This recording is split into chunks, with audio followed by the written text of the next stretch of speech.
Welcome back, D2 Philosopher here. Today we are going to talk about a Smiter okay, or Smiter Paladin. Very classic build. Let's get into it. This build, honestly, if you've played a Smiter or a Smiter Paladin before, you've probably set it up pretty much the same as this.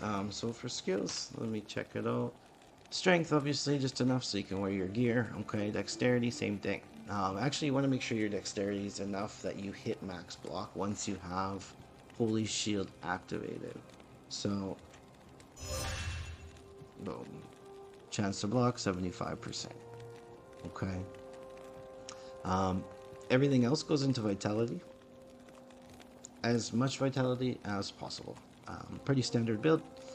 Our resistances are pretty good here. They're not maxed. They could use a little bit more work. But we'll see how that goes here with the gear. So, for the gear setup, okay, pretty classic setup. I'm using Last Wish. Phase Blade, obviously, so it's indestructible. The Last Wish is a super important item for this build because of the Might Aura. It increases your damage for your smite. The Crushing Blow doesn't hurt as well. And the Ignore targets defense. Okay. One other super important features of this Last Wish is the life tap. Okay, 18 life tap on strike, and then a 6% chance to cast level 11 Fade when struck. That Fade, once it does proc, your resistances are crazy high. Moving over to the helmet, we have the, how do you say that? Gilliam's facet? Whatever. Okay, obviously better chance, okay, for a Crushing Blow, 35% chance, 30% faster hit recovery, and 15% deadly strike. So, obvious choices why I picked that is for all of its extras, right? Crushing Blow, deadly strike, and the 15 strength doesn't hurt. Okay, my amulet, I didn't have a better amulet than this to throw on him, so I went with a little bit of Fire Absorb because that'll always help out. For the shield, Exile. I don't know, there's a couple other options you could use besides Exile, but this one is just about a perfect Exile. So you can see I have all resistance 45, so it was made into a perfect Vortex shield with 45 all resistance. The offensive auras isn't really a big help on this build, but the Defiance aura helps a lot. Okay, your defense shoots way up with that. And then we also get 15% chance to cast level 5 life tap on strike. So another reason to, or another chance to proc life tap. Moving down, we use Drax. Okay, another chance to cast life tap again, right? So now we have 3 different instances where we could be proccing that life tap. So that's super powerful as a combination. I use a Menald heal ring. Okay, this is just because my mana kind of sucks, so I need to be able to, recoup mana on the go. And I don't have anything else right now that's giving me mana stolen per hit. The Verdungos is for a faster hit recovery, obviously, enhanced defense, and the physical damage received reduced by 13%, which is huge. So moving to the next string, Raven Frost, for obvious reasons, so I cannot be frozen, and the attack rating obviously helps out as well. Go Rider's boots, okay, same as the helmet, obviously, for the faster run, walk, chance of Crushing Blow, deadly strike, and the chance of open wounds. So moving on to the switch, pretty classic switch, just a spirit and a call to arms. Make sure your call to arms is better than one the battle orders like mine is, but whatever, that's all we got to work with for now.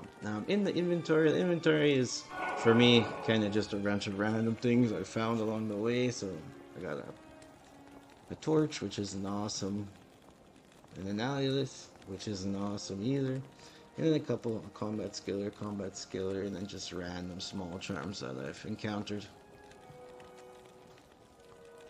Alright, let's take it out real quick here so you guys can see just a little bit how it works. I won't do Ubers or anything like that to try and keep this video a little bit quicker for you guys. Buff it up.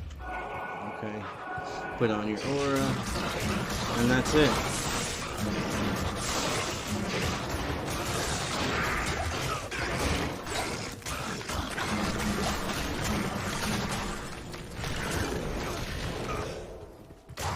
So he's not super quick at clearing packs. He is obviously a smiter, so he's designed for doing Ubers and getting those torches. But you can see he does just kind of walk through anyone in his path. There is heal as well.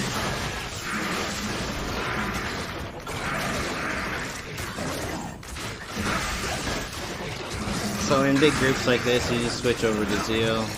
It's a little bit quicker for your clear time.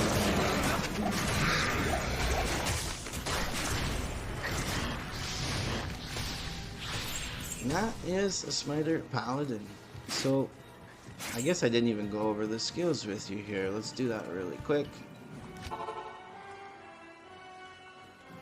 Okay, on the skill tree, it looks pretty much like any kind of Smiter Paladin build you'd ever see. Smite obviously maxed out with Holy Shield maxed out as well. Everything else is going to get 1 point, okay? These two work together in our offensive wars. 1 point down to fanaticism, and then we maxed out fanaticism. Obviously the attack rating, attack speed, everything like that boosts up your smite. And then for the defensive auras, pretty much 1 point into all these guys. And then I also maxed out resist lightning for those Mephisto battles that can hurt when they hit you with that lightning damage. So the nice thing about the resist lightning is that it actually does that 10% passive, which is nice on your build, because otherwise you will be lacking. So you can see here. And that's it. That's the classic Smite Paladin build. If you guys have any comments, leave them down below about improving the builds, or maybe your version of the Smiterden.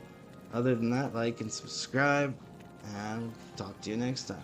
Peace.